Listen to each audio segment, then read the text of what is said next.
네, 안녕하세요. 이번 시간은 93회 전산세무 1급 기출풀이를 해보도록 하겠습니다. 93회를 총평을 하자면 92회보다는 난이도 자체는 쉬웠는데요. 기존에 나오지 않던 그 옛날 오래된 유형들이 조금 요번에 좀 많이 나왔어요. 그래서 아마 수험자분들이 느끼기에는 92회와 대동소이 할 수는 있는데 제 개인적인 생각에는 93회가 92회보다 합격률이 조금 더 높지 않을까 생각을 합니다.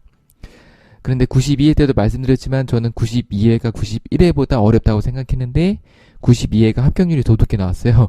그래서 제가 지금 93회가 합격률이 92회보다 높을 거라고 얘기했지만 또 합격률 자체는 93회가 낮게 나올 것 같긴 합니다. 제가 말한 거를 좀 거꾸로 움직이더라고요.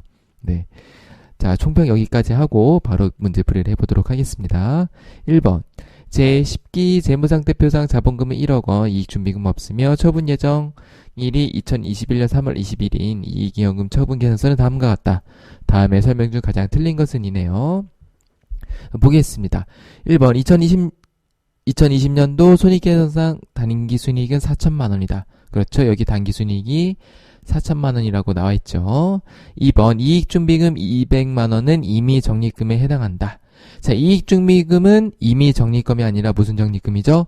법정 적립금이에요. 그래서 법정 적립금은 상법상에 자본금의 2분의 1까지, 그러니까 우리는 지금 자본금이 1억 원이니까 5천만 원까지 적립을 해야 되고 최소한 현금 배당의 10% 이상을 해야 돼요. 그래서 지금 보면은 현금 배당이 2천만 원이니까 회사에서는 딱 200만 원만 적립한 거를 확인할 수가 있겠죠. 답은 2번이 되겠고요.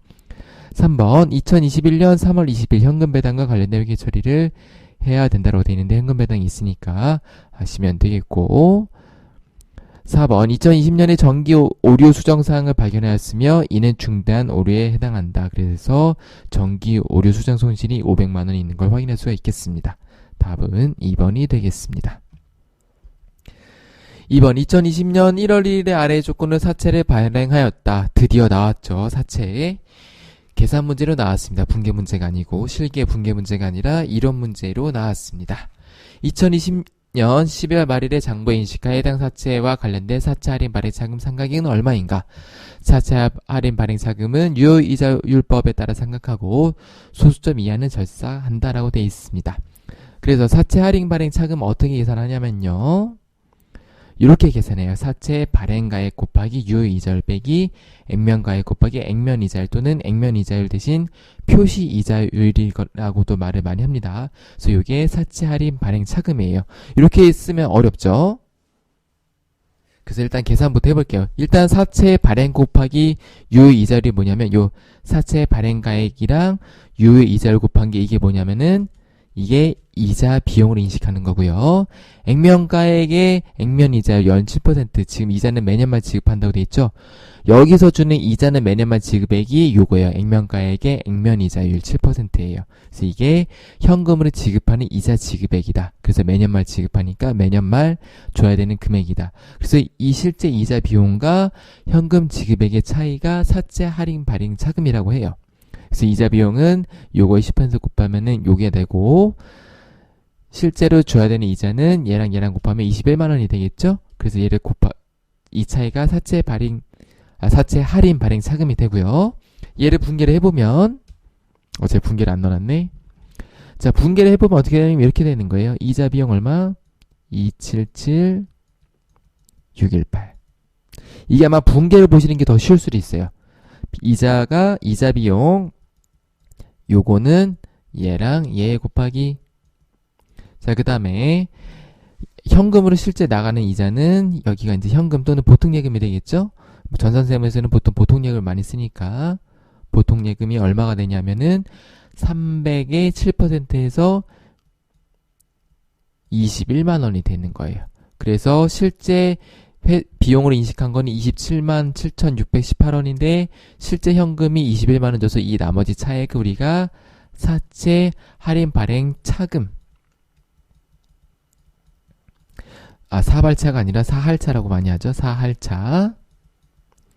사할차라고 해서 얘를 67,618원 이렇게 인식해 주시는 거예요. 그래서 이 분계를 알아두시면 제일 편해요. 이게 바로 12월 말일자의 분계예요. 이자 비용 인식하고 현금 나는 거 인식한 다음에 나머지 사할차 이거 이렇게 인식하시는 거고, 사할차는 이 유효이자 금액만큼 뭐 늘어났고 해서 뭐 편하게 계산하는 방법이 있는데 얘는 일단 빼고요. 자, 그래서 이렇게 우리가 계산을 하면 되겠고요. 추가 부연 설명하자면은 사채 발행가액을 여기서 한번 구해볼게요. 만약에 이 문제가 93에는 이제 우리가 사할차 금액을 찾으라고 나왔는데, 만약에 얘를 가지고 사채 발행가액을 구하시라고 돼 있으면 어떻게 돼 있냐면 원금의 현재 가치와 이자의 현재 가치를 구하는 거예요. 그래서 원금의 현재 가치는 300만 원이죠. 액면가액이 300만 원인데 얘가 만기가 3년이니까 이렇게 유효이자를 가지고 현재 가치로 할인하면은 요게 나오고요. 자, 이자 현재 가치는 21만 원인데 얘는 매년 말 지급하기 때문에 이렇게 매년 말이니까 1년 말, 2년 말, 3년 말에 이자의 현재 가치를 각각 구해서 얘를 더해주면은 요게 나오거든요. 그래서 얘랑 얘를 더하면 사채 발행가액이 이렇게 나오는 거를 확인할 수가 있어요. 자, 그래서 요렇게 구하는 게 어렵기 때문에 보통 문제에서 주어지는 게 있죠. 뭘 주어지냐면 현가계수를 주어지거든요. 현가계수, 얘는 원금의 현재 가치는 3기간 현가계수 쓰시면 되겠고, 이자는 매년만 지급하기 때문에 3기간 연금 현가계수를 쓰시면 돼요. 그래서 요 문제가 주어지면 이렇게 곱하면 이 금액들이 나올 겁니다. 그래서 사채 발행가액 또는 뭐 이자 현재 가치 또는 원금의 현재 가치를 구하시오 하시면은 이렇게 구하는 것도 할 수 있으셔야 됩니다. 그래서 답은 1번이 되겠고요. 얘도 분기를 해보면 어떻게 되냐면 사채가 300만 원이 발생했는데 현금으로 받은 게 얼마냐면은 요거가 되겠고요. 그 다음에 나머지가 사채 할인 발행 차금이 되는 거예요. 그래서 요 차액이 우리가 12월 말일날 이자 비용하고 현금하고 사할차 금액이 여기서 상각이 되면서 없어지는 분계가 발생하게 되는 겁니다. 이해가 안 가시는 분들은 제가 링크를 달아놓을 테니까요. 이론 강의의 부채 부분의 맨 마지막 부분을 강의를 들으시면 될 것 같습니다. 자, 3번 회계정보의 질적 특성이 목적 적합성과 신뢰성에 대한 설명으로 잘못된 것은, 그래서 제가 전세 2급 92에 1번이라고 써놨는데 요새 기출의 유형이 어떻게 되냐면은 전산세무, 제가 출제예산 93회 할 때도 잠깐 말씀을 드렸지만 전산세무와 전산세무 2급과 전산회계 1급에 있는 문제들도 교차해서 출제되는 경향이 요 근래에 많아졌거든요. 그래서 제가 참고하시라고 넣어놨어요. 학습을 하시는 분들은 요것도 같이 문제를 풀어주시면 좋을 것 같습니다.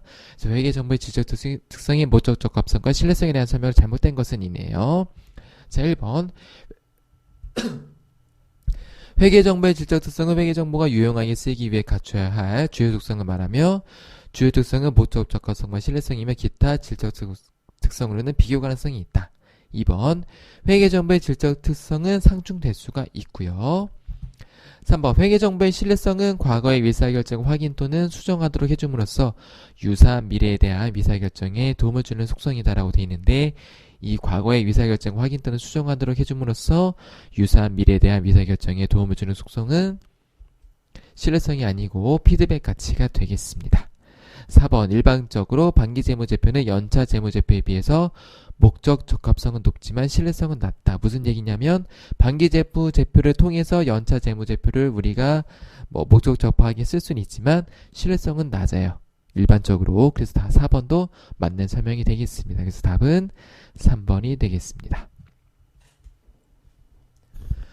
4번 근로자 퇴직급여 보장법에 의해서 퇴직연금에는 DB형과 DC형이 있다. 일반기업 회계기준에 따른 확정급여형의 회계처리 중 옳지 않은 것은 있네요. 1번부터 분기가 있는데 보겠습니다. 1번 회사가 퇴직연금의 부담금 200만원을 납부하면서 운영관리 수수료 5만원을 퇴직연금 운영사업자에게 보통예금에서 계좌 이체하였다라고 되어 있는데, 자, 운영관리 수수료는 뭘로 처리해야 되죠? 얘는 단기 비용 처리해야 돼요. 그래서 수수료 비용 처리해야 되거든요. 그래서 답이 1번인데 어떻게 되는 거냐면 퇴직연금 운영자산이 200만원이고 수수료 비용이 5만원으로 이렇게 인식을 해주셔야 됩니다. 왜 그러냐면, 자, 요거는 어떻게 보면 당연한 건데요. 운영관리 수수료는 우리가 그 운영관리를 위탁하면서 그 회사에게 주는 수수료죠. 달리 얘기하면 운영관리 수수료는 회사의 퇴직자들의 운용자산이 아니죠. 당연히. 그쵸? 200만원은 나중에 얘를 따로 그 위탁하는 기관이 따로 얘를 굴려서 우리의 퇴직금을 굴려서 이제 수익이 나면은 올라가는 거고요. 이 수수료 비용은 우리가 그거에 대한 대가를 지급하는 거기 때문에 당연히 퇴직연금 운용자산과 관련이 없겠죠. 그래서 답은 1번이 되겠습니다. 2번, 3번, 4번은 읽어보시고 확인해 주시면 되겠습니다. 자, 5번. 다음의 자료를 보고 장기 용역 제공에 따른 2020년 단기 손익을 구하시오라고 되어 있습니다. 그래서 용역 제공 기간은 3년, 계약 기간 총 수익은 120만원, 용역 제공 관련 원가는 이렇게 있네요. 자, 한번 풀어보겠습니다. 자, 일단은 요거는 공사고 3년에 걸쳐서 하기 때문에 우리가 진행률을 구해서 계산하면 된다. 그래서 한번 진행률을 먼저 구해보도록 하겠습니다. 2019년과 2020년까지만 해볼게요. 누적 계약 원가가 얼마냐면은 2019년은 70만원, 총 계약 원가는 70에 30도에서 100만원이 되겠고요. 그 다음에 2020년은 얼마죠? 70에 50에 30도에서 이렇게 더하는 거죠. 실제 발생한 게 2020년에 120, 그리고 총 계약 원가는 70에 50 더해서 120에다가 추가 소요 추정 원가인 30만원을 더해서 150. 그래서 진행률을 구하게 되면 얘는 70%, 얘는 80%. 그래서 공사 진행 기준 구하실 때는 항상 누적에서 누적을 뺀다 이렇게 생각하시면 좋거든요. 자, 그래서 2019년, 2020년에 진행률을 구하시면 되겠고요. 그 다음에 여기다가 이제 우리가 수익을 가지고 이익을 구하면 되겠죠. 총 계약 금액이 120이니까 자, 이 누적 이익을 구할 건데 어떻게 구하냐면 자, 얘를 구할 때 이렇게 구해도 돼요. 120 곱하기 70% 그럼 수익 나오겠죠? 그 다음에 100 곱하기 70% 하면은 비용 나오겠고요. 그러면 이제 여기가 이익이 되겠죠? 그런데 똑같이 여기에 곱해지는 게 똑같기 때문에 이렇게 구하시는 게 조금 빨라요. 뭐 어차피 그래봤자 한 10초, 20초 차이긴 한데 이렇게 그러니까 매출액에다가 여기 원가 그쵸? 여기에 진행률을 곱하셔도 똑같은 결론이 나온다. 편한 대로 하셔도 돼요. 근데 저는 이렇게 해볼게요. 그래서 이렇게 해보면은 120에서 100 뺀 다음에 70 곱하면은 누적이익이 14만원. 여기 이익 14만원 돼 있죠? 자, 그 다음에 여기도 하게 되면은 총계약 금액 120인데 150에서 80을 30 나오죠? 30에서 80%를 곱하면 24만원이 나와요. 근데 요게 조금 문제가 제가 조금 잘못 알고 있는 거일 수도 있는데 저는 이렇게 알고 있거든요. 그래서 지금 2021년에도 손실이 나잖아요. 어떻게 되는 거냐면 2020년에 손실이 38만 원이에요. 왜냐하면은 얘는 누적이익이 24만 원 손실이고 얘는 14만 원 이익이죠. 그럼 무슨 얘기냐면 2020년에 손실이 마이너스 38만 원이 난 거예요. 그래서 얘랑 더해서 누적 이익이 마이너스 24만 원이 됐다. 이렇게 이해하시는 거거든요. 그러니까 2020년 손실만 구하는 거기 때문에 이렇게 구하는 걸로 저는 알고 있는데 해답이 어떻게 돼 있었냐면은 가다반이긴 하지만 자, 이렇게 구했어요. 진행률을 적용하지 않고 이렇게 해서 손실을 바로 다 2020년에 반영을 해버렸어요. 그래서 어떻게 돼 있냐면 용역 제공 거래에서 이미 발생한 원가와 그 거래를 완료하기 위해서 추가로 발생할 것을 추리는 원가 합계액이 해당 용역, 그러니까 이거죠. 요 원가 합계액이 요거죠. 요게 해당 용역 거래의 총 수익을 초과하는 경우에는 이 총 수익이 요거죠. 그 초과액과 이미 인식한 이익의 합계액을 전액 단기 손실로 인식한다라고 돼 있어요. 그래서 손실을 이렇게 인식한다고 돼 있습니다. 물론 아마 이게 맞을 거예요. 저는 요게 아마 제가 조금 헷갈리는데 이게 아마 아이프레스가 이렇게 했던 것 같은데 네, 제가 지금 아직 확인을 못 해보고 풀이라는 거라서 그래서 답은 4번이 맞을 것 같긴 해요. 제가 기준서를 보니까 4번이 맞을 거긴 한데 저처럼 푸신 분들이 있을까봐 제가 이렇게 참고사항으로 넣어놨어요. 그래서 혹시 답 3번도 답으로 해주면 좋을 것 같긴 한데 이게 명확하게 이렇게 있어서 아마 답이 4번으로 확정이 될 것 같긴 합니다. 그래서 이렇게 마이너스가 나올 때는 이렇게 풀어주시면 좋겠습니다. 자, 6번. 정사는 기계 시간을 기준으로 정사 원가 계산을 위해서 제품 원가를 계산하고 있다. 다음의 자료를 이용해서 실제 도업도를 계산하면 몇 시간인가? 그래서 우리가 어떻게 푸는 거냐면 자, 이렇게 풀 거예요. 제가 요거를 멤버십 특강으로 올릴 예정인데 이 문제가 하도 많이 나와서 이거를 틀리지 않는 제가 포맷을 만들어 드릴 거거든요. 그래서 이것도 지금 유사한 포맷이니까 멤버십을 듣지 않으시는 분들도 요거는 이렇게 풀이를 해주시면 좋겠어요. 그래서 어떻게 하는 거냐면 첫 번째로 실제 개별 원가를 놓고 그 다음에 정상 개별 원가를 놔요. 그리고 어떻게 쓰냐면 이렇게 써놓으세요. 그리고 얘는 과소. 그 다음에 옆에다가 예정 배분율을 따로 구해주시면 돼요. 그래서 예정 배분율을 구했더니 문제에 친절하게 5원이라고 나와 있습니다. 그래서 5원 이렇게 써주시고 풀이를 하시면 돼요. 자, 그 다음에 어떻게 할 거냐면 자, 실제 개별원가 문제에 주어져 있죠. 얼마냐면은 실제 발생한 게 100만원. 그럼 이제 우리는 정상 개별 원가를 구하시면 되는데요. 정상 개별 원가는 어떻게 구하냐면은 자, 제조 간접비 과소 배분액이 40만원인데 제가 아까 이렇게 과소 썼죠. 이게 무슨 뜻이냐면 실제 개별 원가가 정상 개별 원가 있는데 얘가 더 크면은 과소 배분이에요.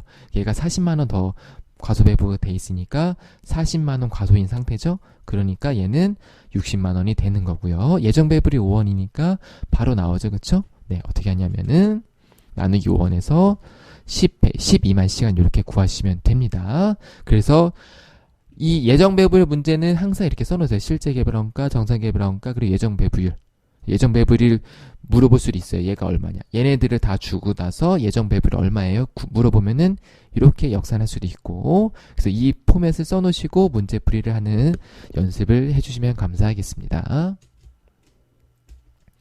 7번 다음의 자료를 바탕으로 당원의 기말제품 재고액을 구하시오. 문제 자체가 조금 까다로울 수 있어요. 왜냐하면 보통 기말제품 재고액 구하고 해놓고 뭐 기초 원재료는 얼마, 뭐 기말 제공품은 얼마 이런 식으로 주어주는데 이거는 그거를 한 단계 뛰어넘은 문제예요. 조금 기말제품 재고액을 구하는 문제에서 난이도가 있는 문제라고 할 수 있겠습니다. 그래서 한번 보겠습니다. 자, 일단 기초제품 재고액을 우리가 기말제품 재고액 구하려면은 매출원가가 필요한데 매출원가 구하려면은 기초에서 단기제품 제조원가 더하고 기말을 빼시면 되는데 지금 우리가 구할 거는 기말제품 재고액이에요. 근데 봤더니 당월의 기말 제공품 재고액은 기초에 비해서 10만원이 증가했다고 돼 있죠. 그 무슨 얘기냐면은 기말 제공품 재고액이니까 얘는 어떻게 되죠? 여기에 포함되죠? 얘는 어떻게 구하죠? 기초 제공에다가 단기 총 제조원가를 더한 다음에 기말 제공품 재고를 구하시면 되는데요. 자, 기초에 비해서 기말이 10만원 증가했다는 얘기는 기말이 10만원 늘어났으니까 단기 제품 제조 원가는 10만원이 감소했다는 뜻이에요. 그래서 제가 이렇게 마이너스 10만원을 넣어놨어요. 자, 그 다음에 두 번째, 당월의 기말 제품 재고액은 기초에 비해서 5만원이 감소. 그러니까 기말 제품 재고액은 기초에서 5만원이 감소돼 있다. 이렇게 일단 써놨고, 그 다음에 당월의 총 제조원가는 310만원이래요. 당월의 총 제조원가 310만원이니까 단기 제품 제조원가, 이 총 제조원가에 310만원을 플러스 시켜줬고요. 그 다음에 판매 가능 제품액이 무슨 뜻이냐면 요거예요. 판매 가능 제품액. 무슨 뜻이냐면 기초에 있던 제품이랑 단기에 만든 제품이 당연히 판매 가능한 제품액이 되겠죠? 그쵸? 요건 당연한 거죠. 다시 기초 제품 재고액이 예를 들어서 100원이 있었고 단기 제품 제조 원가가 200원이면 단기에 팔 수 있는 금액은 얼마예요? 300이죠? 판매할 수 있는 거. 여기서 내가 300을 다 팔았냐 못 팔았냐는 나중 문제고 일단은 300을 내가 팔 수 있다는 뜻이에요. 그래서 판매 가는 제품액이 이렇게 합계인데 이 금액이 얼마냐면은 325만원은 뜻이에요. 그러니까 이걸 가지고 역산을 하면은 기초제품 재고액은 얼마다? 얘는 300이니까 325만원이니까 25만원이 되는 거죠. 그래서 25만원이 기초제품 재고액이니까 25만원에서 5만원을 빼주면 기말제품 재고액이 20만원이 되는 거를 확인할 수가 있겠습니다. 자, 8번. 다음 회사는 예정배부법을 사용해서 제조간접비를 배부하고 있다. 배부 차이를 확인한 결과 과대 배부 금액이 30만원이 발생하였다. 해당 배부 차이를 총 원가 비례법에 따라 처리할 경우 조정 후에 기말제공품 가액은 얼마인가? 요것도 자주 나오지 않는 유형인데 보통 4회, 5회 그러니까 1년에 한 번 정도 나오는 유형인데 이번에 나왔어요. 그래서 아마 많은 분들이 조금 당황하실 수도 있었을 것 같아요.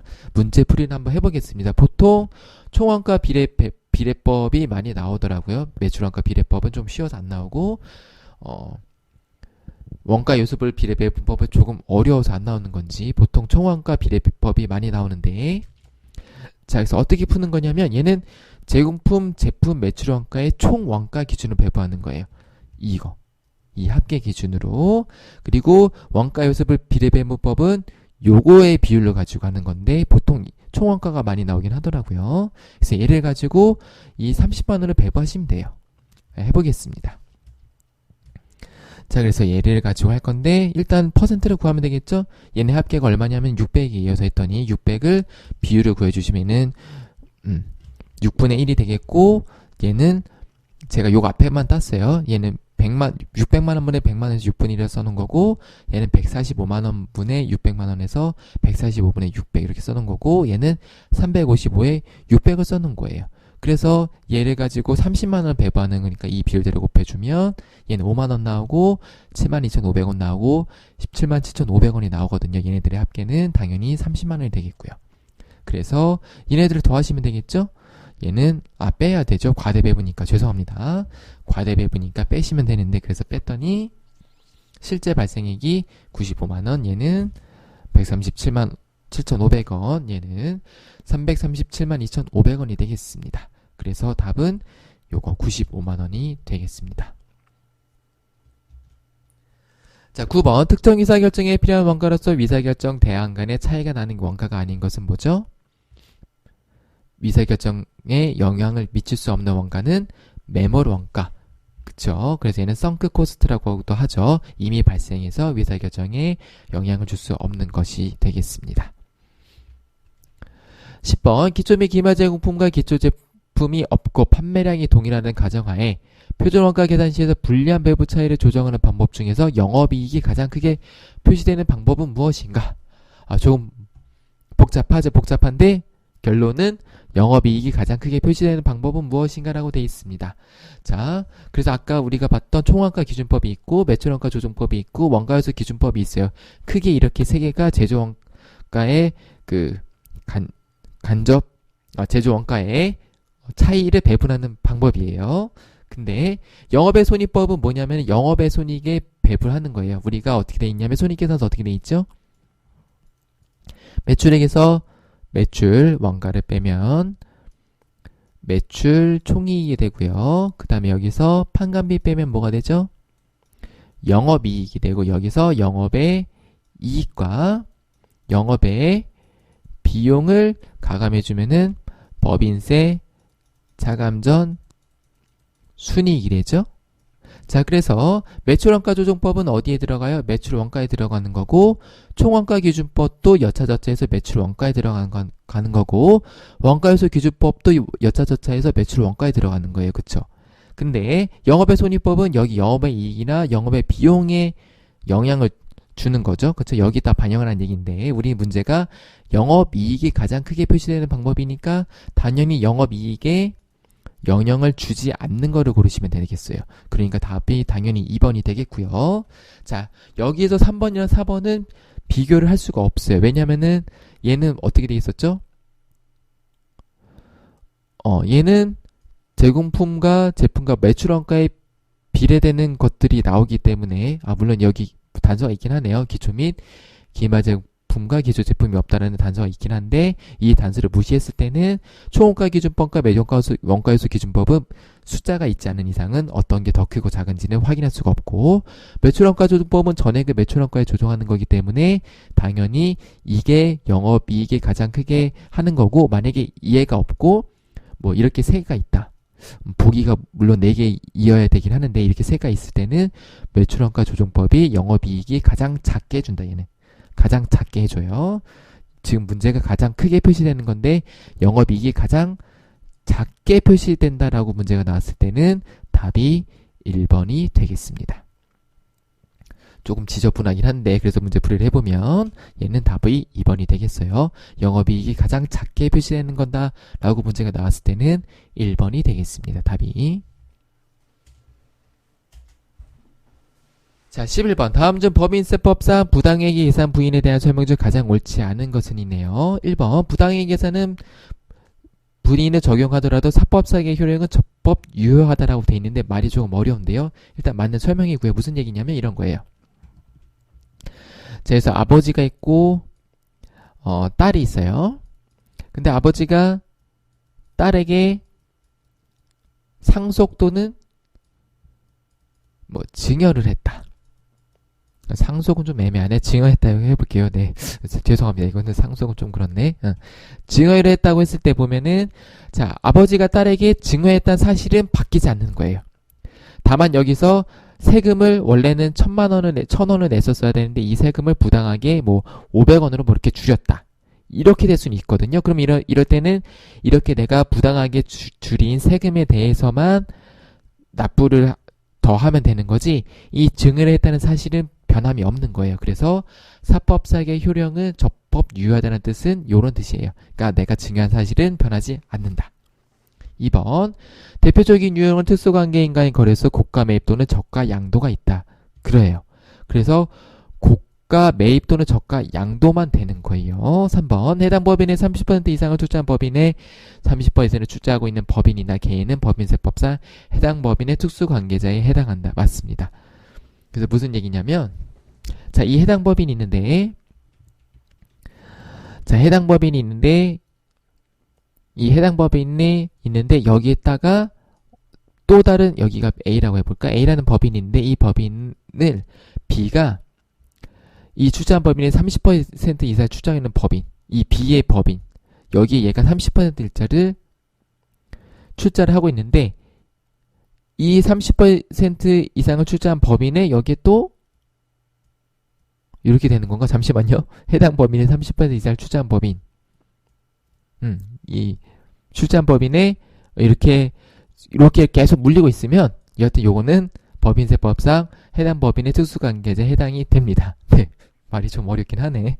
네, 4번 볼게요. 법인이 소액주주 임원에게 사택의 무상 또는 낮은 임대료로 제공하는 경우에 부당행위 계산의 부인 규정을 적용한다고 돼 있는데, 자, 소액주주 임원이 일단은 뭔지 알아야겠죠? 소액주주 임원이 뭐냐면 1% 미만 주주를 소액주주라고 해요. 그래서 소액주주 임원은 소액주주에 포함이 되는 거거든요. 그래서 이렇게 1% 미만인 소액주주인 임원에게 사택의 무상 또는 낮은 임대료를 제공했을 경우에는 부당행위 계산의 부인 규정을 적용하지 않습니다. 그래서 제가 이 밑에다가 특권자의 범위를 잠깐 정의를 해놨는데요. 크게 4가지로 나눌 수가 있어요. 첫 번째는 이런 거예요. 법인의 경영에 대해서 사실상 영향을 행사하고 있다고 인정되는 자랑, 그 친족들, 그 다음에 소액주주 등이 아닌 주주, 비소액주주와 그 친족. 그래서 소액주주인 1% 미만인 사람들은 특수관계자의 범위에 해당되지 않다는 뜻이에요. 그 다음에 법인의 임원 직원 또는 비소액주주의 직원 이런 게 있고, 그 다음에 그 밖에 법에 열거된 자라고 돼 있는데, 일단 요거는 우리가 특권자의 범위에 해당하지 않기 때문에 답이 4번이 되겠습니다. 12번, 부가가치세법상 수정세금계산서에 대한 설명을 가장 옳지 않은 것은, 그래서 이것도 전산세무 2급 92에 13번에 나왔던 문제예요. 자, 1번, 수정세금계산서는 당초 세금계산서를 적법하게 발급한 이후에 기재사항 등의 변경 사유가 발생하면 법령에 따라서 발급할 수가 있어요. 2번, 필요적 기재사항 등이 착오 외의 사유로 잘못 적힌 경우에는 재화나 용역의 공급일에 속하는 과세기간에 대한 확정신고 기한까지 수정세금계산서를 작성할 수 있다. 다만 과세표준과 세액을 경정할 것을 미리 알고 있는 경우에는 제외를 합니다. 3번, 계약의 해제로 인해서 재화 또는 용역이 공급되지 아니한 경우, 아예 재화 또는 용역이 공급된 사실이 없을 때는 작성일은 계약 해제일로 적어서 수정세금계산서를 발급해야 된다고. 당연하죠. 무슨 얘기냐면 내가 1월 1일 날 세금계산서를 발행했어요. 그래서 재화 또는 용역 공급을 했는데 얘가 취소가 됐어. 그러면 어떻게 돼야 돼요? 당연히 1월 1일 날짜로 마이너스 세금계산서를 발급해야겠죠? 맞는 설명이 되겠고. 4번, 재화 또는 용역을 공급한 후 공급 시기가 속하는 과세기간 종료 후 25일 이내에 내국신용장이 개설된 경우에는 작성일은 내국신용장 개설일로 적어서 수정세금계산서를 발급해야 된다. 죄송합니다. 제가 좀 혀가 꼬이네요. 이렇게 돼 있는데, 자, 무슨 얘기냐면 재화 또는 용역을 공급을 예를 들어서 내가 3월 31일 날 했어요. 근데 공급 시기가 속하는 과세기간 종료 후 25일 이내에 내국 신용장이 개설될 경우 무슨 얘기냐면 3월 31일 날 발행했는데 내국 신용장이 4월 25일 날 발행이 된 거예요. 이럴 때는 작성일을 내국 신용장 개설일, 무슨 얘기냐면 4월 25일 날 내국 신용장이 발생했을 때는 세금 개설 날짜를 4월 25일로 발급해라는 얘기인데 이렇게 하면 안 되죠. 왜냐하면은 세금 개설 발급 시기는 언제죠? 재화 또는 용역을 공급한 시기예요. 그러니까 무슨 얘기냐면 재화 또는 용역을 공급한 시기인 3월 31일 날 발행해야 돼요. 내국 신용장이 4월 25일 날 이렇게 발행이 됐다고 하더라도 우리는 부가세법상의 재화 용역의 공급 시기인 3월 31일 날 세금 견서를 발급해야 되겠죠. 그래서 내국 신용장 개설일이 아니라 얘가 아니라 당초 세금 견서 발급일을 가지고 수정 세금 견서를 발급해야 됩니다. 그래서 답이 4번이 되겠습니다. 13번 법인세법상 2월 결손금과 결손금에 대한 다음에 설명 중 틀린 것은 이에요. 요것도 자주 나왔던 문제죠. 아마 90회인가 88회에 나왔던 문제 같은데요. 자, 1번 2월 결손금은 먼저 발생한 사업연도의 결손금부터 차례대로 공제한다. 맞습니다. 2번 중소기업에 해당하는 내국 법인은 각 사업연도에 세무상 결손금이 발생한 경우 그 결손금을 소급공제하여 감소되는 직전 사업연도에 법인세액을 환급 시청할 수 있다. 맞아요. 요거는 중소기업만 되는 거예요. 그래서 1번에 요 내용 먼저 발생한 사업연도의 결손금부터 공제해야 된다. 그리고 2번에 있는 중소기업에 해당했을 때는 법인세액을 환급 시청할 수 있다. 요 두 문구는 자주 나온다고 했으니까 반드시 알아두셔야 됩니다. 3번 법인세 과세 표준을 추계 결정 경정하는 경우에는 특별 사유가 있지 않는 이상 2월 결손금 공제 규정을 적용하지 않는다라고 돼 있네. 맞고요. 4번 중소기업 등이 아닌 일반 기업의 2월 결손금 공제 한도는 얼마다? 80%가 아니라 얼마? 60%다. 그래서 요거 최근에 개정됐기 때문에 이 문제가 자주 나온다고 했었었죠. 그래서 답은 4번이 되겠습니다. 14번 다음 중 근로소득자만 적용받을 수 있는 소득세법상 특별세 공제는 외워두시면 좋아요. 요거는 답은 4번 보험료 세액 공제가 되겠습니다. 15번 소득세법상 근로소득의 내용으로 맞지 않는 것은 이네요. 1번 직원의 사택 제공 이익은 근로소득에 포함한다? 포함하지 않죠. 답은 1번이 되겠고요. 2번, 3번, 4번은 맞는 설명이니까 읽어보시는데 3번 같은 경우는 우리가 실기할 때 자주 나오는 주제이기 때문에 3번은 체크를 해주시면 되겠습니다. 잠깐 쉬었다가 실기로 넘어가 보도록 하겠습니다. 네, 실기입니다. 1번 판매부서는 다음과 같이 보험료를 250만원을 보통 예금으로 납부하였다. 단 자산으로 인식되는 부분은 정기 예금으로 회계 처리하라고 친절하게 설명이 되어 있네요. 그래서 계약 현황 우진기업의 보험료 납부를 250만원을 하는데 저축성이니까 얘는 만기 환급되는 거니까 회사의 자산이 되겠죠. 그쵸? 그래서 얘는 정기 예금으로 처리하시면 되겠고요. 임직원 보장성 보험은 비용 처리하시면 되겠는데 판매부 임직원이라고 되어 있으니까 네, 그냥 판관비로 처리하시면 되겠습니다. 그래서 보통 예금이 250만원이 나오는데 그 중에서 환급되는 거는 정기예금, 나머지는 보험료, 판매부니까 판관 처리해 주시면 되겠습니다. 2번 5월 31일 금융리스로 이용 중인 기계장치 사용 내역은 다음 같으며 매월 보통 예금에서 이체되고 있다라고 돼 있네요. 그래서 자 5월 31일이니까 네. 여긴데 제가 요거를 이렇게 먼저 써놨네. 그래서 보면은 할부금은 돈이 나가는 거죠. 그러니까 얘는 보통예금 처리해 주시면 되겠고 원금은 나이가 리스에 대한 거를 내는 거기 때문에 리스 부채로 인식해 주시면 되겠고요. 나머지는 이자는 이자 비용 처리해 주시면 되겠습니다. 그래서 5월 31일 거를 분기를 해 주시면 되겠어요. 보통예금 50만원 나갔고 리스 부채 열제 캐피탈로 48만원, 나머지는 이자 비용 2만원 이렇게 처리해 주시면 되겠습니다. 3번 7월 7일 회사는 주 민진의 제조 과정에서 사용하던 기계장치 전자세금서를 발급하고 아래와 같이 처분하였다. 처분하기 전에 회계 처리는 적정하게 반영되었다. 전자세금계에서 발행했으니까 11과세 전자 여로 하시면 되겠습니다. 그래서 자, 유형계산 처분은 항상 똑같죠. 어떻게 하냐면 첫 번째로 자, 일단은 돈 받을 거 주고받을 거 먼저 넣으면은 미수금이 얼마냐면은 처분 금액이 300에 부가세 별도니까 330 넣어주시면 되겠고, 부가세를 이렇게 넣어주십니다. 그 다음에 취득가액 먼저 없애주시고, 그 다음에 감누액 없애주시고, 나머지는 유형자산 처분이익으로 차대를 맞춰주시면 되겠죠. 잠시만요. 여기 좀 보기가 안 좋네.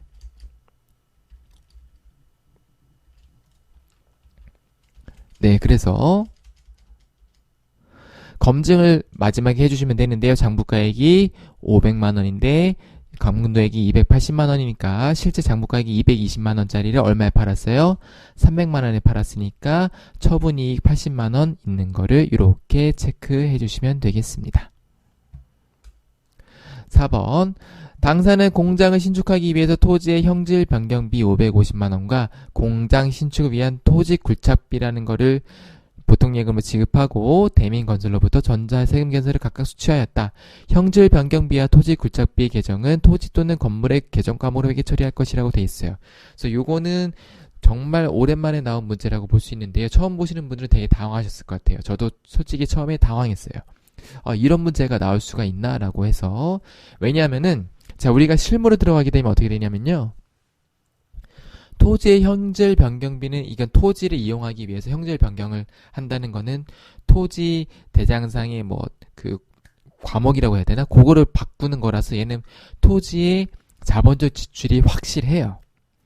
근데 토지 굴착비 같은 경우는 경우에 따라서 토지의 자본적 지출이 될 수도 있고 건물의 자본적 지출이 될 수도 있는데 지금 여기 문제에 뭐라고 돼 있냐면 단서가 여기 있어요. 공장 신축을 위한 토지 굴착비니까 얘는 공장 신축을 위해서 한 거기 때문에 건물의 자본적 지출로 봐야 되거든요. 그러니까 요건 약간 좀 제가 설명하기가 애매해요. 토지의 형질 변경비는 이건 무조건 토지의 자본적 지출이에요. 이렇게 말씀드릴 수가 있는데 토지 굴착비는 무조건 건물의 자본적 지출이에요. 토지의 자본적 지출이에요. 라고 말씀드리기가 조금 애매해서 토지 굴착비가 나왔을 때는 이렇게 앞에 읽어보셔야 돼요.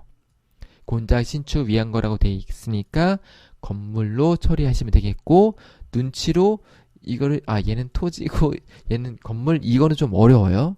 하지만 우리가 요걸 보고 얘는 건물이라는 거를 유추를 해주시면 가장 좋겠습니다. 그래서 회계 처리 자체는 어렵진 않죠. 자, 그래서 얘는 전자세금 견서를 각각 수취했어요. 지금 보시면 거래처가 똑같긴 하네. 그래서 각각 했으니까 각각 수취했으니까 각각 입력해 주시면 돼요. 그래서 얘는 불공으로 입력하시면 되겠고 자, 얘는 과세로 입력하시면 되겠죠. 거래처는 주 대민건설로 하시면 되겠습니다. 자, 부가세입니다.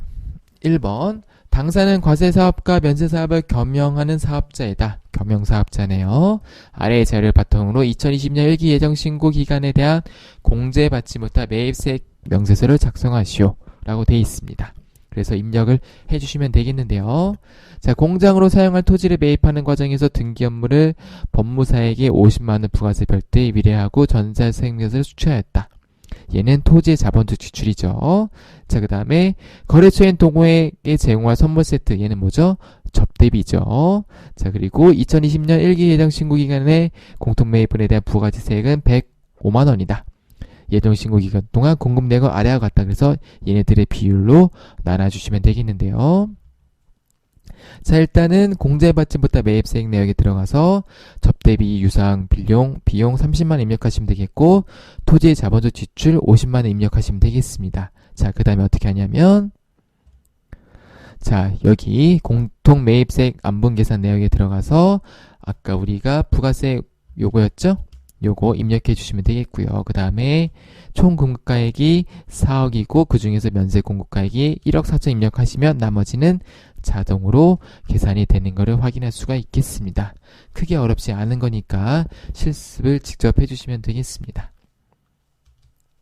자, 2번 당사의 부가가치세 신고와 관련하여 다음의 자료를 토대로 2020년 제1기 확정 부가가치세 신고서를 작성하시라고 되어 있습니다. 자, 이 문제는 근래에 나온 부가세 신고서 입력하는 것 중에서 난이도가 상위 문제가 되겠어요.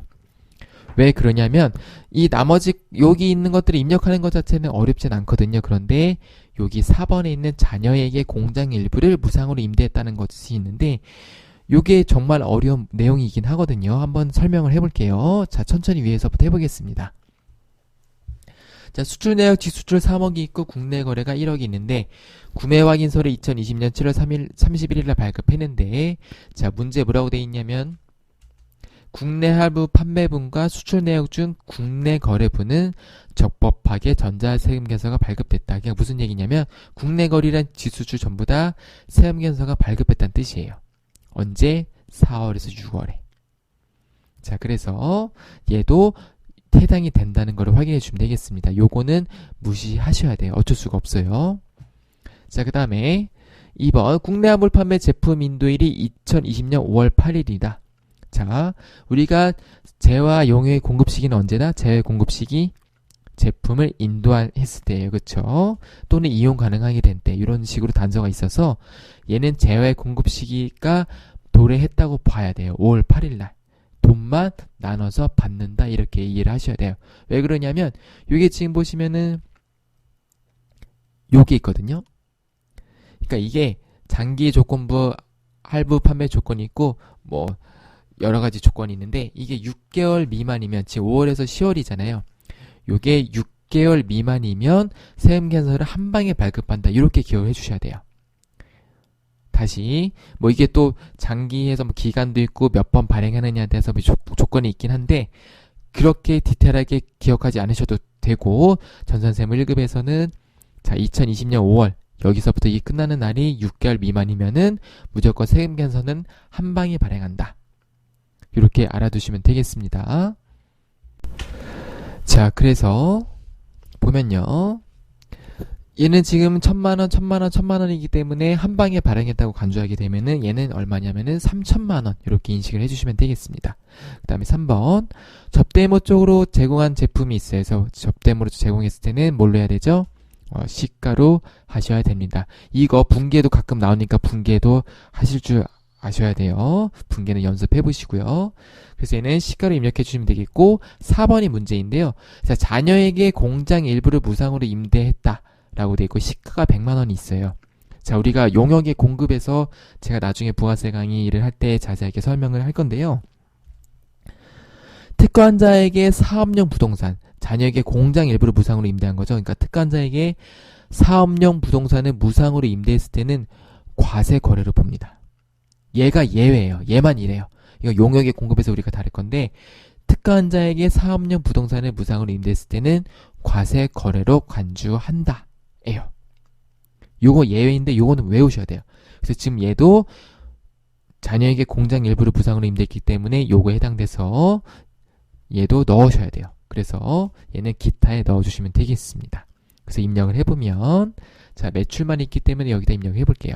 일단은 1번 직수출 요거는 어디 있냐면은 요거 기타에 있죠? 네, 이렇게 입력을 해주시면 되겠고요. 그 다음에 세무계서 발급분이 얼마냐면은 요거 국내 거래 얘는 세무계서 발행이 됐겠죠? 자, 직수출은 아까 제가 설명이 좀 애매했네요. 네. 지금 요 국내 하부 판매분이 요거죠? 네, 요거고 수출 내역 중 국내 거래분이 요거예요. 제가 아까 설명할 때 직수출도 뭐 세무계서 발행했다고 얘기했을 수도 있는데 직수출은 세무계서가 발행이 안 되죠. 그쵸? 네. 그래서 얘는 여기다 넣는 거고 그 다음에 세무계서 발행된 게 요거랑 요거니까 여기다 이렇게 1, 3천 넣어주시면 되겠습니다.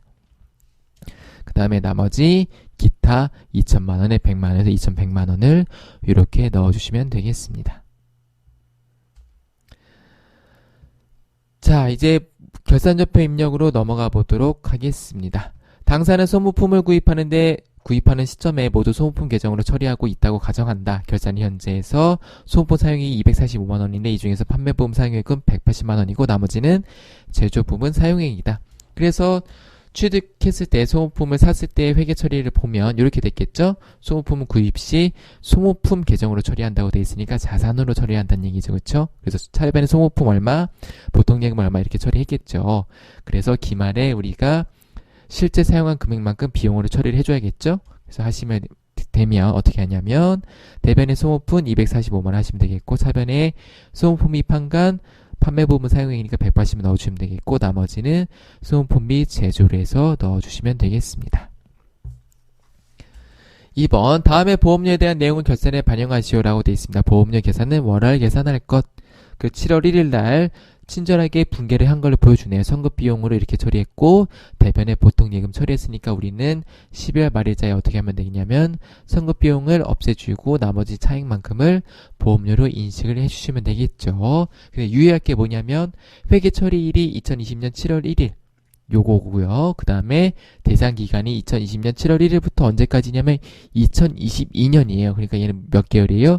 22년이죠? 24개월만큼 계산해 주시면 되겠어요. 그러니까 1개월에 10만원을 인식해 주시면 되겠죠? 그러니까 얼마냐면 보험료 60만원, 선급비용 60만원 해주시면 되겠습니다. 공장 건물 화재 보험료니까 보험료 제조로 해주시면 되겠어요. 그래서 답은 이렇게 정리를 할 수가 있겠습니다. 3번, 기말현재 장기 차입금 및 내용 및 사원 방식은 다음과 같다. 그래서 딱 보니까 유동성으로 대체하는 문제네요. 2020년 12월 31일 현재 1년 이내인 거는 요거 하나밖에 없네요. 그렇죠? 그러니까 5천만 원을 유동성으로 대체하시면 되겠습니다. 얘는 계속 장기죠. 그래서 부채의 감소니까 차변의 장기 차입금, 절세는 5천만 원, 대변의 유동성 장기 부채로 계정을 바꿔주시면 되겠습니다. 4번, 당사는 기말 현재 장기 투자 목적으로 보유하고 있는 매도가는 증권의 관련 자료는 다음과 같다. 매도가는 증권의 2020년 결산 시 기말 평가에 대한 회계 처리하시오라고 되어 있습니다. 그래서 차근차근 회계 처리를 해볼게요. 취득했을 때부터 해보겠습니다. 취득 시에 매도가는 증권 얼마예요? 주당 15,000원에 3천 주니까 4,500만원. 뭐 보통 예금으로 줬다고 치면은 보통 예금 4,500만원. 그 다음에 2019년 말에 결산의 시가로 평가를 해야겠죠? 그래서 2019년 10월 31일 날 평가를 하게 되면은 1,000원만큼이 줄은 거죠?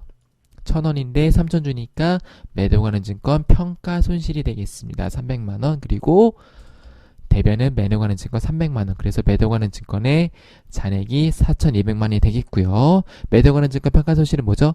기타 표가손익으로 그래서 자본 항목이죠. 요거가 이 문제의 핵심 포인트입니다. 자, 2020년 10월 31일 날 분기를 하게 되면 어떻게 되냐면 매도가는 증권이 16,000원이 됐으니까 19년 말 기준으로 봤을 때 2,000원이 증가했네요. 얼마에 대해서? 몇 주에 대해서?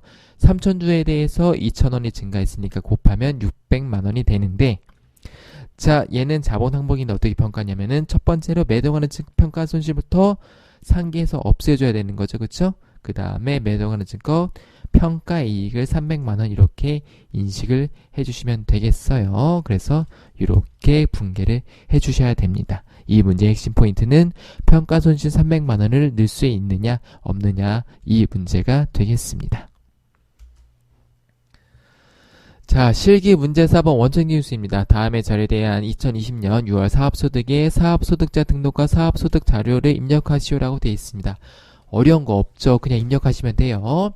네, 출제자가 영탁 팬이신가 보네요. 그쵸? 네, 영탁이 들어가 있네요. 그래서 사업자 등록 위에 있는 거 그대로 보셔서 등록해 주시면 되겠고, 영탁도 똑같이 등록해 주시면 되겠고요. 그 다음에 사업소득 자료 입력도 최근에 들어가서 자문료 고문으로 넣어주시면 되겠고, 금액 150만원 넣어주시면 되겠습니다. 지급일이랑 지급 연원일만 유의해서 넣어주시면 되겠고요. 그 다음에 영탁도 마찬가지로 날짜만 유의해서 축하 공연 가수니까 가수로 입력을 해주시면 되겠습니다. 2번, 다음은 영업부의 부장 김다움의 2019년 말 연말정산 결과와 2020년 2월 급여 자료이다. 자료를 바탕으로 2020년 2월분 급여대장과 원천징수 이행사항 신고서를 작성해 보겠습니다. 필요한 경우에 수당 및 공제사항은 반드시 등록하시면 되겠고, 뭐 부라고 하라고 하는 게 없으니까 그거는 무시하시면 되겠죠. 자, 그리고 이게 문제가 좀 길어서 제가 1번, 2번, 3번인데 1번은 뒤로 빼놓고 2번, 3번부터 설명을 드릴게요. 그래서 2020년 2월 급여 명세는 다음과 같다. 급여 지급일은 2월 28일. 그래서 기본급, 가족수당, 야간근로수당, 월차수당, 식대, 자가운전 보조금 중에서 없는 거 먼저 등록해 주시면 되겠죠. 보니까 가족수당이 아마 없을 거예요. 그래서 얘를 등록해 주시면 되겠고요. 그 다음에 식대 보니까 별도 식사 제공이 없음이니까 식대는 비과세가 되겠고요. 자가운전 보조금 보니까 본인 차량을 이용하고 별도 여비를 지급하지 않았으니까 얘도 비과세 항목을 만족하겠습니다. 공제액은 주어진 자료 입력하시면 되겠고요. 그리고 2019년 연말정산으로 인해서 추가 납부세액은 3개월간 균등하게 분납하여 납부하는 것으로 신고했다라고 되어 있습니다. 자, 그리고 이제 1번을 보게 되면 다음에 2019년 총급여는 6,500만원이며 연말정산 결과는 다음과 같다. 그래서 차감 징수세액, 요거 징수 납부해야 될 세액을 3개월간 분납하라는 얘기죠. 그래서 실습을 해볼게요. 자, 일단 요것도 제가 요새 조금 기출을 풀이를 빨리 올리고 있다 보니까 이게 지금 92회 백데이터예요. 그러니까 93회가 아직 올라오지 않아서 제가 92회 거 가지고 일단 해볼 건데요. 사원 등록은 제가 임의로 이렇게 해버렸고요. 그 다음에 급여자료 입력을 이제 같이 해볼 거예요. 아마 원천징수 이행상한 신고서에서 일부 나오지 않는 데이터가 있을 수가 있습니다. 왜냐하면 연말정산 2019년 연말정산 데이터가 없기 때문에 그럴 거예요. 자, 그래서 일단은 급여자료 입력을 해볼게요. 2월이고 2월 28일. 아이고, 이거 제가 입력 한번 해놨구나. 잠시만요.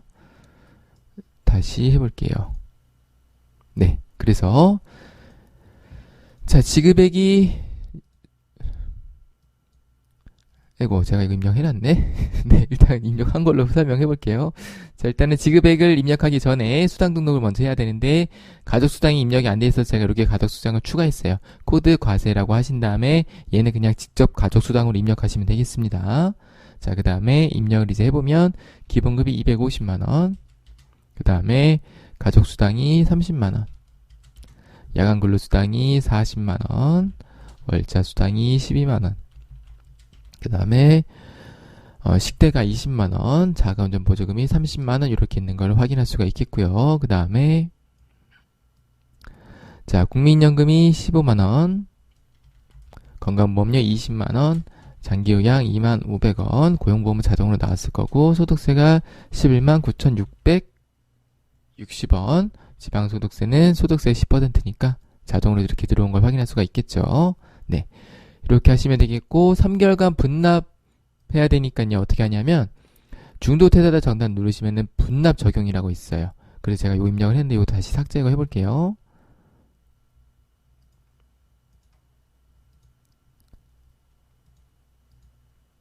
이거 안 없어지는구나. 잠시만요. 지워보겠습니다.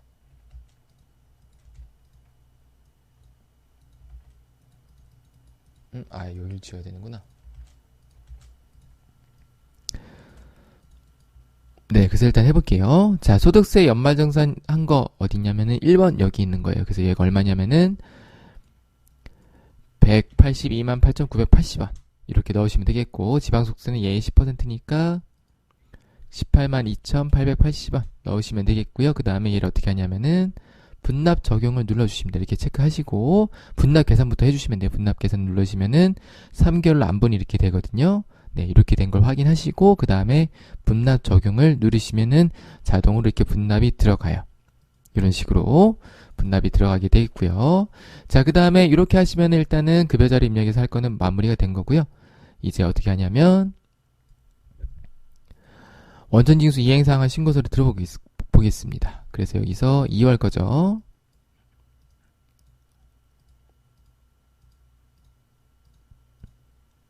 이렇게 해서 연말정산 추가납부세 분납을 적용하시겠습니까? 물어보면 예 누르시면 돼요. 문제에서 적용하라고 돼 있으니까요.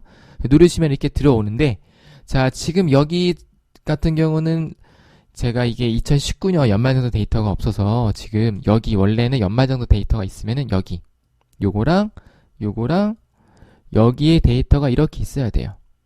이런 식으로 데이터가 있어야 되는데 지금은 이제 없어요. 왜냐면 이제 이게 92회 기출이다 보니까 93회 기출 백데이터가 없다 보니까 이게 안 나오는데 93회를 백데이터를 받아서 하시면은 이게 자동으로 나올 거거든요. 그럼 자동으로 나오면 그냥 확인하시고 저장하고 나가시면 돼요. 저는 없으니까 요거는 감안해 주시면 되겠습니다. 네. 자, 그 다음에 이제 법인세로 가보도록 하겠습니다. 네, 이제 법인세입니다. 1번. 다음의 자료에 근거해서 해강산업의 대손충당금 및 대손금 조정 명세서를 작성하고 세무 조정하시오. 대손 시청률은 1% 있다라고 되어 있습니다. 자, 매출채권은 우리 거기에 입력하시면 되는 거고요. 대손 내역 보겠습니다. 4월 5일 거래처의 부도 발생일로부터 6개월 경과한 받으러움을 대손충당금 상계였다. 라고 되어 있고요. 자, 그 다음에 6월 10일 거래처 대표이사의 사망으로 회수할 수 없는 외상 매출금 50만원을 대손충당금과 상계하였다. 그리고 7월 25일 거래처의 부도 발생으로 받으러온 80만원을 대손충당금과 상계하였다. 9월 18일 회수기일이 6개월 경과한 특정 거래처의 소액 채권인 외상 매출금을 대손충당금과 상계하였다라고 되어 있습니다. 그래서 보시면 자, 여기 이제 문제 포인트가 새로운 유형이 나왔는데요. 보통 대손충당금은 어떻게 나왔었냐면 6개월 경과하지 않은 거, 그러니까 이렇게 3번처럼 7월 25일 거래처의 부도 발생은 6개월 경과하지 않았죠. 우리는 12월 말이자니까요. 그래서 받으러움을 대손충당금과 상계했을 때는 이거는 대손으로 인정이 안 된다. 요런 게 많이 나왔었는데 지금 1번 지문 보면은 6개월 경과한 받으러움을 대손충당금과 상계하였다라고 나왔어요. 자, 요게 좀 예외 사항인데요. 자, 부도가 발생했을 때 어음이나 수표 같은 것들 있죠. 요런 것들은 매수당, 그러니까 장당, 예를 들어서 수표를 10만원짜리를 10장을 발행했으면은 요거 장수에 곱하기 1000원이에요. 이만큼을 비만가액으로 해서 장부에 남겨놔야 돼요. 그런 규정이 있어서 자, 이 4월 5일 거래처 부도 발생일로부터 6개월 경과 받으러 100만원을 대손충당금과 상계했다는 얘기는 얘는 어떻게 되는 거냐면 1000원을 제외하고 송금 인정이 돼요. 그래서 우리는 지금 100만원 전액 다 상계했다라고 돼 있기 때문에 1000원은 유보로 계속 관리를 해줘야 되거든요. 네, 요런 조항이 좀 있습니다. 그래서 1번은 좀 어려운, 그러니까 1번 지문은 어려운 지문이 되겠어요. 그래서 아마 이 대손을 연습하신 분들도 그렇고 저도 예전에 강의했을 때 부도음이 보통 이렇게 나왔기 때문에 1000원 남겨낸다는 아마 설명을 제가 안 드렸을 수도 있어요. 그래서 제가 그거는 조금 죄송스럽게 생각을 하고요. 여하튼 6개월이 지난 거를 상계받았을 때는 1000원을 남겨놔야 된다. 요거를 알아두시면 좋겠습니다. 그래서 요거는 송금불산 유보를 해주셔야 되고요. 자, 그 다음에 3번 같은 경우는 6개월이 지나지 않았으니까 송금불산입을 똑같이 유보해 주시면 되겠고요. 자, 그 다음에 쭉 보니까 재무상태표상 대손충당금 내역이 있는데 일단은 제가 정기말 나오면 얘는 무조건 어떻게 한다? 유보 감소를 해서 없애 주시고 시작하셔야 된다고 말씀을 드렸었죠. 그래서 얘는 유보 감소를 먼저 시켜 주셔야 되고요. 자, 그 다음에 대손충당금 내역 보니까 설정은 이만큼 했는데 기말 잔액이 이만큼이 돼야 돼요. 그러면 얼마 보충해야 되죠? 75만원을 보충해야 되는 거예요. 항상 기말 잔액을 기준으로 보충을 하시면 됩니다. 대손충당금 문제는 다 보충법으로 푸시면 되는 거예요. 그래서 이렇게 가지고 개념을 가지고 한번 해보겠습니다. 자, 실습을 해볼게요.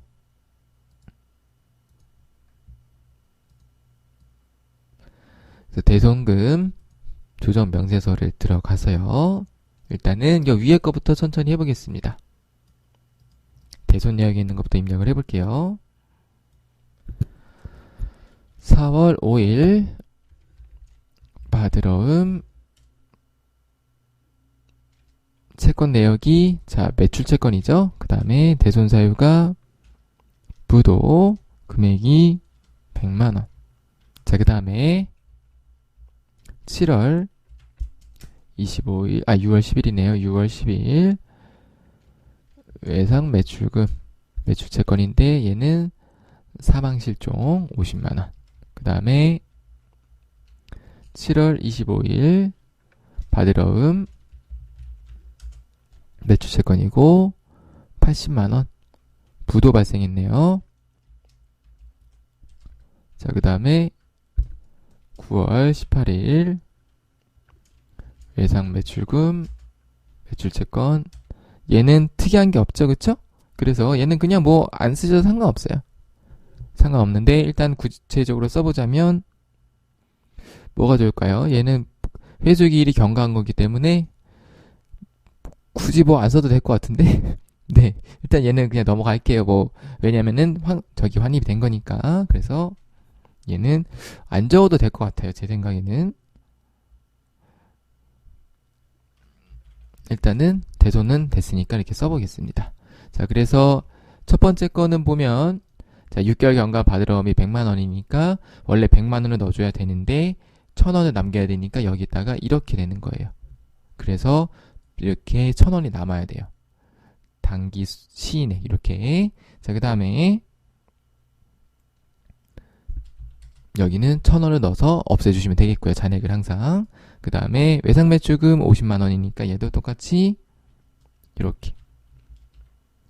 그 다음에 받으러움이 있는데 얘는 안 되는 거죠. 아예 그쵸. 그래서 얘는 부인액이 얼마냐면은 80만원.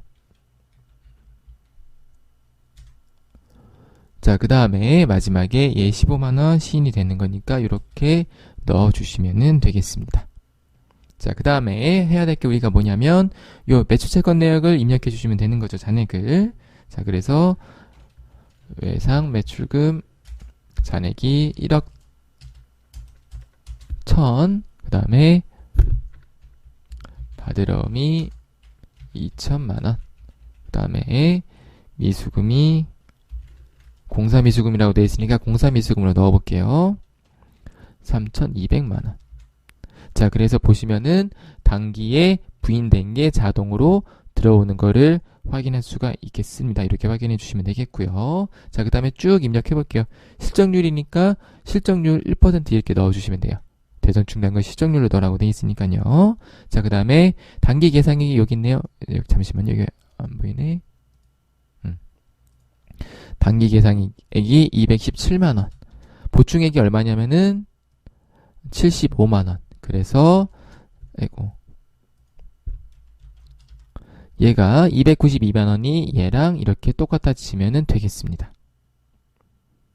됐죠? 자, 그 다음에 나머지는 입력을 다 했으면은 한 번 더 체크하시고 이제 세무조정 하시면 되는데요. 세무조정이 조금 깁니다. 천천히 한번 해볼게요. 이제 세무조정을 눌러주시면 되고, 첫 번째로 일단 우리가 넣어야 될 게 뭐냐면, 자, 요거 1000원은 안 나오죠? 그래서 요거 나오는데 보시면 이게 80만원이랑 1000원이 섞여 있어요. 이거 나눠주셔야 돼요. 그래서 자, 직접 입력 누르시고 여기 보면은 6개월 경과한 받으럼, 6개월 경과 부도엄 뭐 해야 돼? 누구 받으럼 해놓고 부도 이렇게 쓰셔도 되고요. 그래서 1000원 얘는 유보 발생. 자, 그 다음에 나머지 80만원도 해볼게요. 얘는 6개월 미경과 받으럼. 여기다 부도를 여기 앞에다 써야겠네. 이렇게 얘도 앞에다 써볼게요. 이게 좀 더 명확할 것 같습니다. 자, 그 다음에 됐고요. 그 다음에 다 했죠? 그 다음에 이제 요거 정기말 대손충당금은 얘는 무조건 항상 해줘야 돼요. 송금 산입. 그래서 여기다가 정기말 정기 대손 한도 초과액 얼마냐면은 80만원이죠? 60만원이네. 60만원. 그래서 얘는 유보 감소를 해서 없애주시면 되는 겁니다. 이렇게요. 자, 그 다음에 이제 요거 쓰시면 되겠죠? 대손 충당금 한도 초과액 계산 나온 거 얘를 유보해 주시면 되겠습니다. 대손 충당금 한도 초과액이 1291990 얘도 유보시켰다가 이제 차기가 되면 얘랑 똑같이 이런 식으로 송금 유보 감소 해주시면 되겠습니다.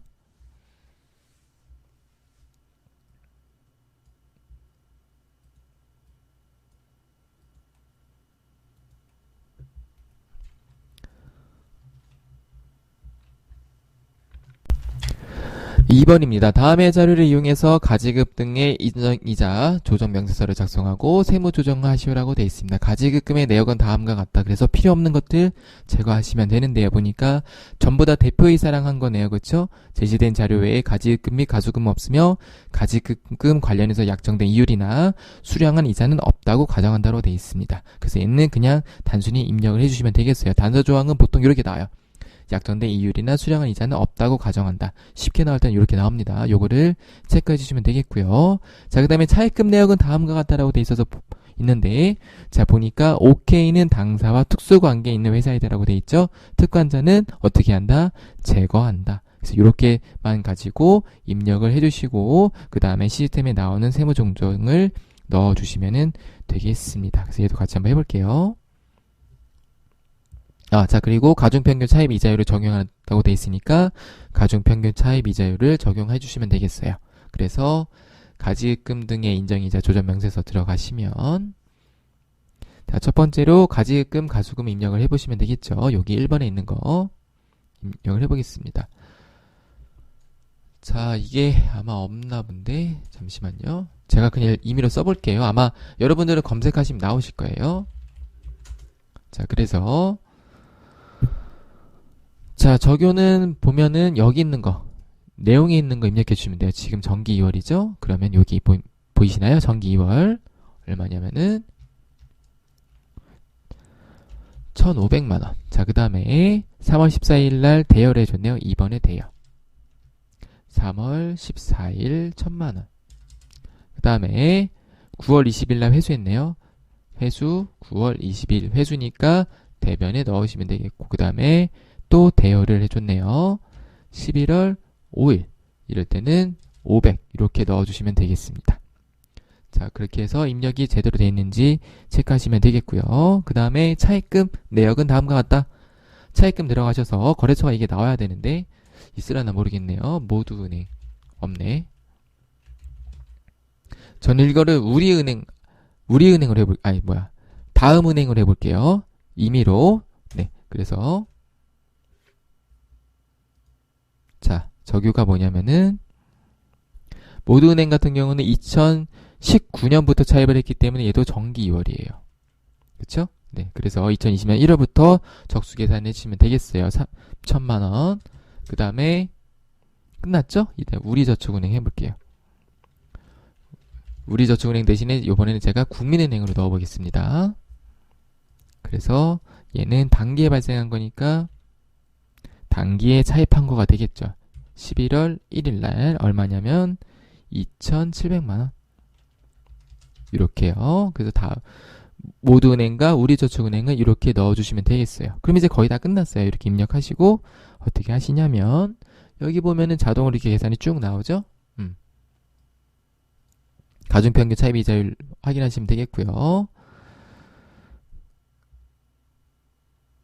자, 그래서 쭉쭉쭉 확인 눌러보시고 그 다음에 이제 넣으시면 되겠는데요. 이게 왜 잠깐 빨간색이 나오지? 잠시만요. 제가 뭘 잘못 입력했나 보네. 다시 한번 봐볼게요. 2020년 1월 1일 3월 14일 9월 20일 제대로 넣었는데, 자, 차입금 입력도 2020년 1월 1일 2020년 11월 1일 죄송합니다. 제가 이자율을 안 넣었나 보네요. 네, 죄송합니다. 제일 중요한 걸 안 넣었네. 3.5% 네, 넣으시면 되겠고, 국민은행도 4.5% 이렇게 넣어주시면 되겠습니다. 자, 그렇게 하시고 이렇게 확인하시면 자동으로 이렇게 들어간 거를 확인할 수가 있겠습니다. 그래서 쭉쭉쭉 확인하신 다음에 이제 세무조정을 눌러서 세무조정 해주시면 되거든요. 지금 여기 인정이자 요거 있죠?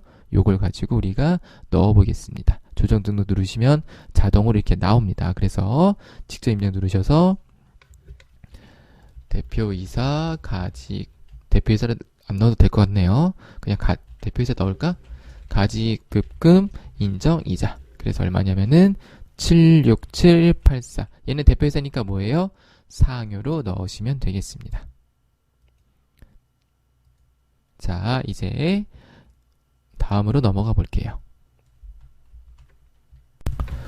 3번 다음 자리를 위해서 업무용 수행자 등록과 업무용 수행자 관리비용 명세서를 작성하고 관련 세무 조정하시오라고 되어 있습니다. 그래서 새로운 유형이 나왔네요.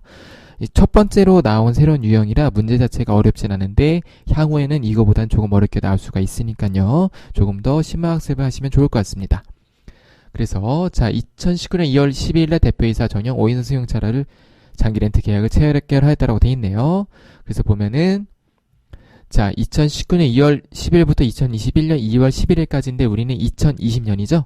우린 지금 2020년이니까 얘는 12개월. 그래서 200만 원에 12개월 곱해서 렌트료는 2,400만 원이 되겠습니다. 그리고 유류비 360만 원 적어주시면 되겠고, 거리 등록할 때 적어주시면 되겠고요. 운행 기록부는 항상 작성한다라고 나올 가능성이 높고요. 그 다음에 기타 보니까 코드 등등등이 있는데 업무 전용 보험에 가입을 하게끔 문제가 나온다고 했었죠. 그리고 문제가 나오면 대표이사로 나온다 라고까지 체크를 해주시면 되겠습니다. 그래서 한번 입력을 해보겠습니다. 자, 업무용 수용차 관련 비용 명세서인데요.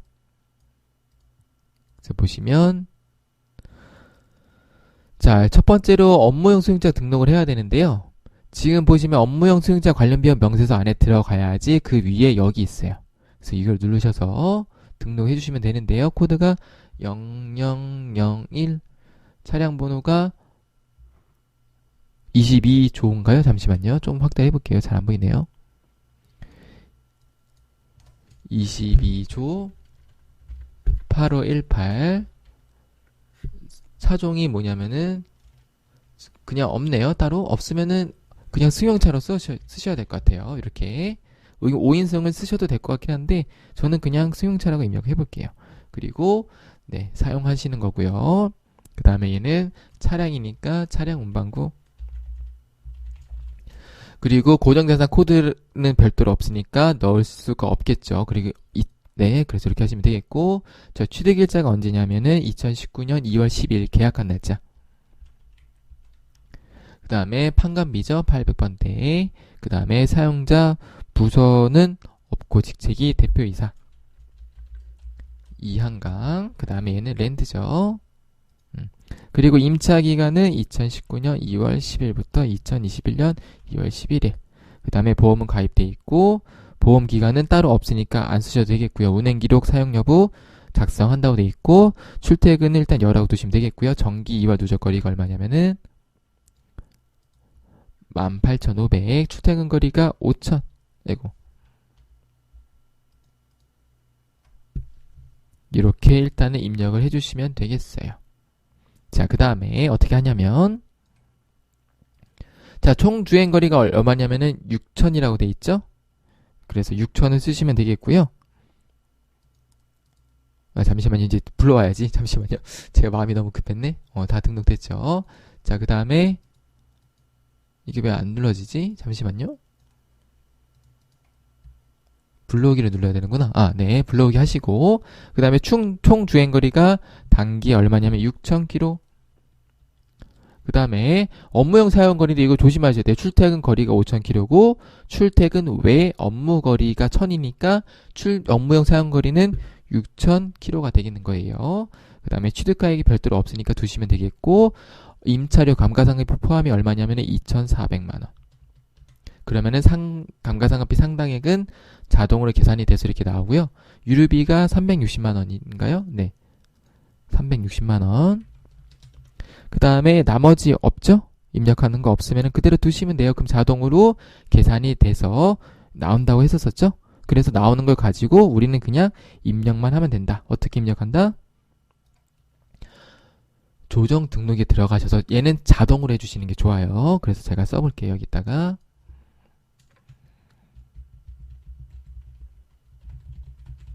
이렇게 치면 업무용 수용차 감가상각비 한도용 초과라고 나오죠. 그렇죠? 네. 한도 초과. 이게 왜 두 개? 아, 그래서 지금 보시면 자가와 렌트 이렇게 나눠진다 그랬었는데 우리는 렌트니까 렌트로 넣어주시면 되겠습니다. 그래서 얼마냐면은 880만원.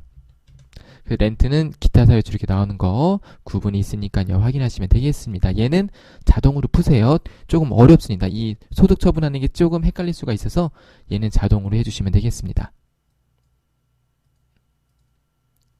자, 그 다음에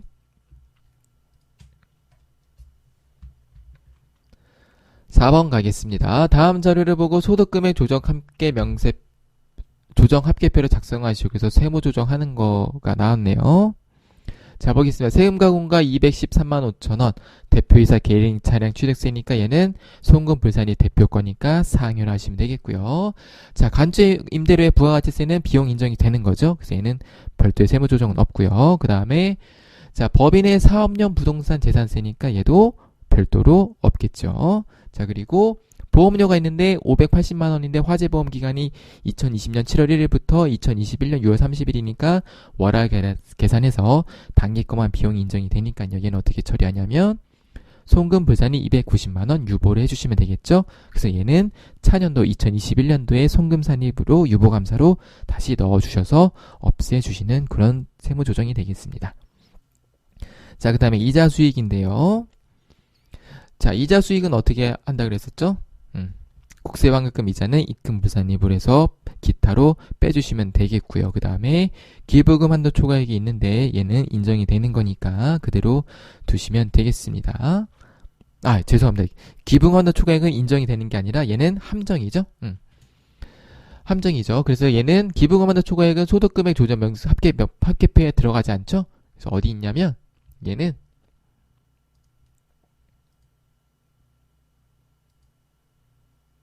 자, 여기 보시면 기부금이 어떻게 된다 그랬었죠?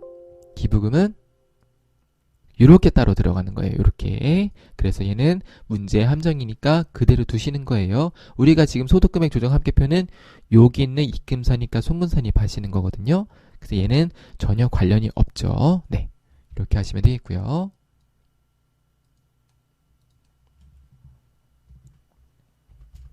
자, 그래서 얘는 함정이다. 자, 그 다음에 자본금과 적립금 조정명세서 을 기초잔액이 있는데 기초잔액은 어떻게 하면 되겠죠? 네, 얘는 다 넣어주시면 되겠습니다. 그래서 입금산입과 송금산입을 해서 넣어주시면 되겠고, 그 다음에 건물에 대한 자본적 지출액이 3천만 원을 손익계산서에 수선비로 회계 처리했다고 돼 있는데 장부상 건물 취득가액이 8억이고요. 기초감가상 누계액이 3억 6천, 정해법이고 내용연수 40년이다. 손익계산서의 건물 감가상각비 계상액은 2천만 원이다. 그래서 자본적 지출액은 어떻게 하는 거냐면, 자, 보세요. 일단은 장부상의 건물 취득가액이 8억이니까 내용연수 40년 나누면 1년 상각비가 2천만 원이라서 손익계산서에 2천만 원이 들어간 건 확인할 수가 있어요. 그러니까 자본적 지출액을 제외한 나머지 상각비는 제대로 들어간 걸 우리가 먼저 확인할 수가 있겠고요. 자, 자본적 지출액 감가상각비는 어떻게 계산하는 거냐면 3천만 원을 어떻게 한다? 이렇게 하는 거예요. 최초에 취득한 걸로 봐가지고 40년으로 해가지고 이렇게 계산하는 거거든요. 그래서 자, 회사 비용 인식액이 얼마냐면은 총 3천만 원이에요. 그러니까 회사가 수선비를 처리한 게 3천만 원인데 실제로 감가상각비를 인식해야 되는 금액은 내용연수 40년, 세법은 40년 적용하는 거예요. 회계상으로 우리가 처리할 때는 남은 잔존 내용연수 가지고 상각비를 넣는데 세법 같은 경우는 기초에 취득한 걸로 봐가지고 기초부터 상각비를 다시 계산해서 넣습니다. 그래서 얘 같은 경우는 40년으로 해야 되기 때문에 회사 비용 인식액이 3천만 원이라서 이렇게 세법상 감가상각비는 75만 원이 되기 때문에 송금불산입을 이렇게 해주시면 돼요. 근데 요거는 약간 문제가 논란이 있을 수는 있어요. 왜냐하면은 단기에 담보적 지출액이 3천만 원 하긴 했는데 기초 상각 누계액이 있어서 이거를 연도로 계산해서 넣어야 되지 않겠냐 뭐 이런 식으로 해서 아마 얘도 그 뭐라고 해야 되죠? 그 뭐라 그러지? 이의 제기가 있을 수는 있어요. 그래서 답이 어떻게 될지 모르겠는데 일단은 해답에서 제시된 문제로 저는 풀이를 해보았습니다. 참고를 해주시면 되겠습니다. 5번 다음 자료만을 참조하여 세액공제 조정 명세서 중에서 단기 및 2월의 계산 탭 그리고 최저한세 조정 계산서 그 다음에 법인세, 과세표준 및 세액 조정 계산서를 완성하시라고 돼 있죠. 당사는 중소기업이며 물론 자료는 무시하고 아래 자료만을 참조한다. 그래서 제가 세액공제 조정 명세서에 입력해야 하는 것들은 파란 줄로 처리를 했고요. 나머지는 빨간 줄로 처리를 해볼게요. 그래서 보시면은 당사는 중소기업이기 때문에 여기 보시면은 요거 두 개를 우리가 세액공제 조정 명세서에 왜냐하면 여기 세액공제라고 돼 있죠. 여기에 입력을 하시면 되겠는데요.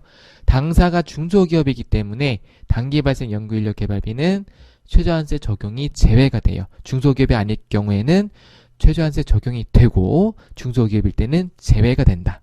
그리고 고용증대 세액공제는 최저한세 적용을 받는 세액입니다. 그래서 우리가 입력을 어떻게 해야 되냐면 자, 첫 번째로 여기를 입력해요. 그 다음에 두 번째 법인세, 과세표준 및 세액 조정 계산서를 입력하고 세 번째로 최저한세 조정 계산서에 들어간 다음에 네 번째로 여기를 입력해주고 마지막으로 이렇게 입력해줘야 되거든요. 네, 요거를 순서를 조금 체크를 하셨다가 보시면은 좀 더 해설을 보실 때 편하실 것 같습니다. 순서가 세액공제 조정 명세서부터 입력하고 최저한세 조정 계산서 가서 이에 입력하기 전에 법인세 과세표준 및 세액조정 계산서 가서 기본적인 거 입력한 다음에 최저한세 조정 계산서에서 불러오게 해야 되겠죠. 그쵸? 그래서 불러오게 하시고 그 다음에 여기서 계산된 최저한세 금액이 나오면은 얘를 여기다가 다시 또 입력을 해줘야 돼요. 그 다음에 마지막에 여기 입력해서 마무리하는 과정으로 풀이를 해보도록 하겠습니다. 자, 그리고 최저한세 조정 계산서에 보시면은 우리가 세액감면이랑 세액공제를 나눠줘야 되거든요. 그래서 제가 이렇게 체크를 해놨는데 세액공제는 세액공제에 입력하시면 되겠고 세액감면은 세액감면에 입력을 해주시면 되겠습니다. 그래서 해볼게요. 자, 세액공제부터 가시면 단기공제 및 2월 계상템 여기죠. 그래서 일단은 단기 발생 연구 인력 개발비니까 연구 인력 개발비인데 보시면은 최저한세 제외가 있고 적용이 있어요. 우리는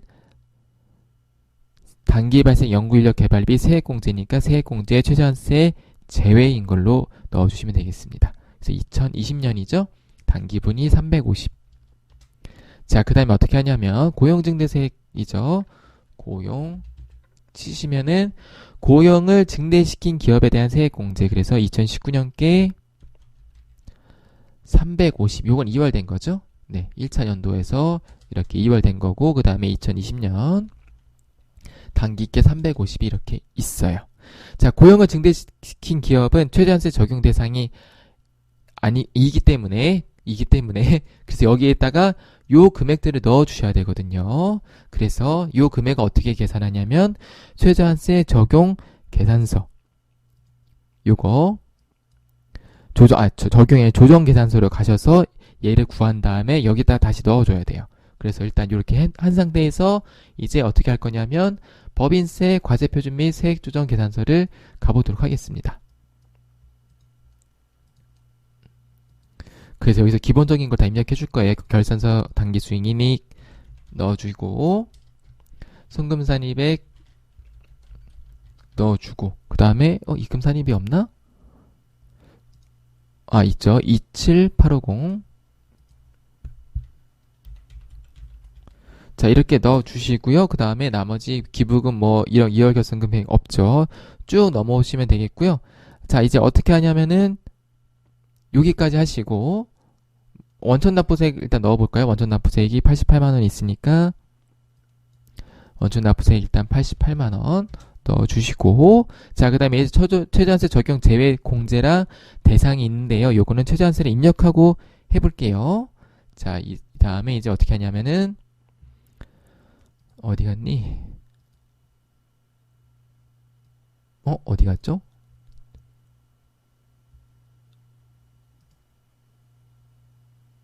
여기 있네요. 네. 자, 그래서 어떻게 하는가 하면 여기다가 불러오기 하시면은 입력한 게 네, 저장 안 했고요. 잠시만요. 저장을 하시면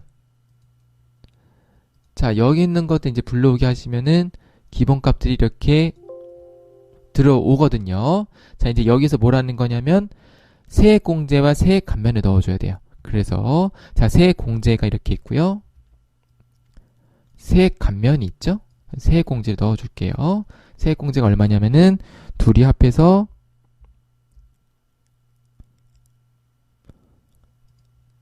700에 350이죠. 근데 350 같은 경우는 뭐냐면 얘는 최저한세 적용 대상이 아니기 때문에 입력을 하시면 안 돼요. 그쵸? 그래서 700만원만 입력해 볼게요. 자, 이렇게 입력을 해주시면 되겠고요. 그 다음에 중소기업에 대한 특별세액 감면이 있죠. 519만 7,400원 519만 7,400원 자, 그렇게 하면은 이 감면세액에 따라서 자동으로 여기 계산이 된 게 보이시죠?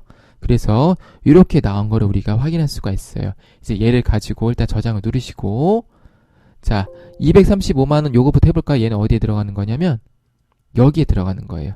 단기 감면세액이 235만 850원 그쵸? 5천이네. 230만 5,850원을 넣어주시면 돼요. 그래서 미공제액이 2305850 이렇게 넣어주시면 되겠고, 그러면 공제가 돼서 차기 2월이 이렇게 된다 라고 표시가 되는 거고요. 얘는 이제 끝난 거예요.